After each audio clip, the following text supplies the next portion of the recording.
Okay, this is lessons 7 and 8. I'm going to combine the two because they do relate to each other. And they deal with the chart of accounts, the journal, and the ledger. And I'm going to discuss each, and this will also apply to the next lecture, lesson number 9, which deals with the trial balance. So keep in mind that this is going to be an important area for the next lesson as well. The chart of accounts deals with listing all of the accounts that we're going to be using within an organization.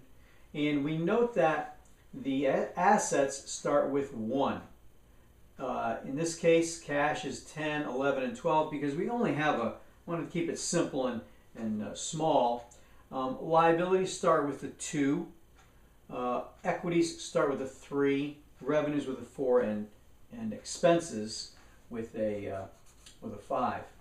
So I've listed each of these chart of accounts with a T account in the ledger. The ledger is where all of these accounts are maintained.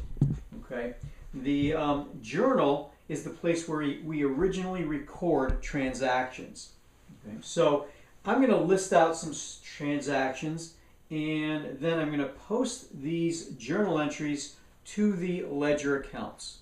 Okay. So let's start off with, let's say on September 1st, we issue stock to shareholders in the amount of $10,000.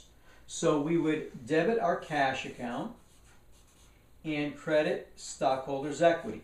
Now, I'm going to go ahead a little bit and assume that we know this. We spent a little bit of time and some exercises on analyzing transactions and recording them. So I'm going to assume that we know how to do this. Okay, this is the hardest part of it all. I've got some experience in doing it, but I'm going to go ahead and do it just to expedite matters. And normally in the journal we would make an explanation of what each transaction is. Because we don't have a lot of room here, we're going to eliminate that. Also, people are saying, Gimetti, why are we learning this? Seems like such detail that computers do. And it's true, computers do this. I have so many clients that have QuickBooks. They use the QuickBooks, they have no idea what they're doing. And as a result, they screw things up. As accountants, we need to understand this. I understand too that not everybody's going to be an accountant. We're not going to get so deep into this that we get mired in it. I just want you to have a working understanding of how transactions get recorded, then how they get posted, and then how we put them into the financial statements that we just studied. Okay? So in here, we have a debit to cash for $10,000 and a credit to stockholders' equity for $10,000. We then post this to the ledger accounts. A debit to cash for $10,000. This is account number 10. Therefore, under PR, posting reference, we record that as 10. Okay, so that when we look at what account we need to get back to, it goes right to that. In the stockholders' equity account, we would make a credit $10,000. Okay, and that is to account number 30. In the second transaction, let's assume that we purchase supplies on account. Let's say that's a 9.3. We debit supplies and we credit accounts payable for, let's say, $1,000.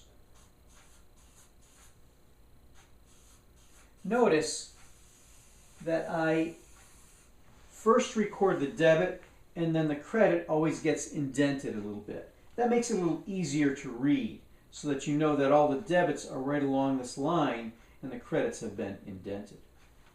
We're going to debit, we're going to post now. We're going to debit the supplies account for $1,000 and we're going to credit accounts payable for $1,000. The posting reference to supplies is 12 and the posting reference for accounts payable is 20. In the next transaction, we're going to provide services to customers on account. So in that case, let's call this 9.5. On September 5th, we're going to debit the accounts receivable and credit the revenue account. And let's just say that's for $5,000.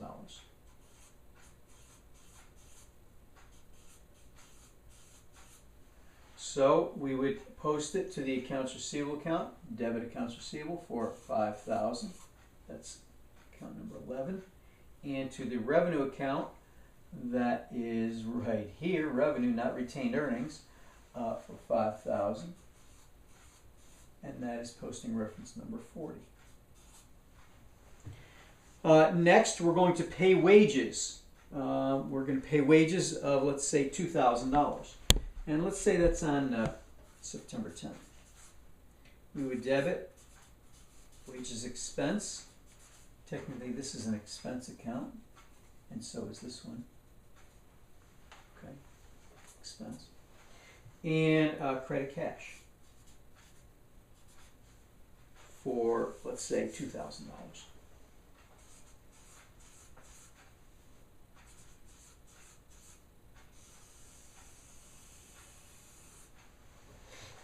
Okay, let's post that. Debit to the wage expense for $2,000. And credit cash, $2,000. Wage expense posting reference is 50. Cash is 10. Let's say on 9/20, we got our utility bill, but we haven't yet paid it. We still have a month to pay it, but we still have to record it. Okay, so we would debit utility expense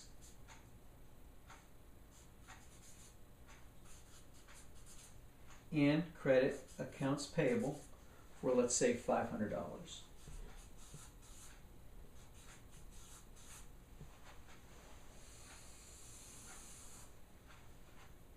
Debit to the utility expense, $500. That's posting reference number 51. And credit accounts payable, posting reference number 20. And finally, we're going to pay a dividend. Let's say we pay a dividend of $1,500 on 9/28.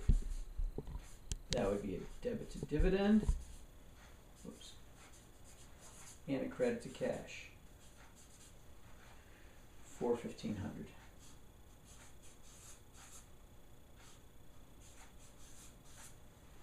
Okay, so a debit to dividend, $1,500. Posting reference 32, and a credit to cash of $1,500. That's posting reference number 10. Now, let's look at this. In the journal, it would be very difficult to see, for instance, how much we had in cash. But in the ledger, that's not such a hard thing to do. Okay, all we have to do is say that, okay, we had a total of $3,500 in credits, $10,000 in debits, therefore the remaining balance in this account is $6,500. Okay. Assets normally have debit balances. Accounts receivable only has one entry, as does supplies, but our accounts payable has two. Its balance right now is $1,500. And each of these has the same one entry balance. Okay. So let's recap. We take our chart of accounts.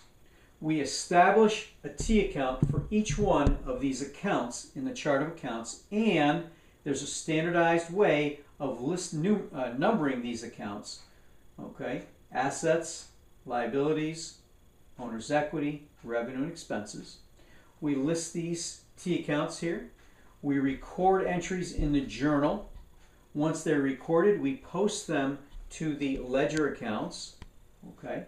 And this is a process, okay, that is essential in order to get to our financial statements later on, okay?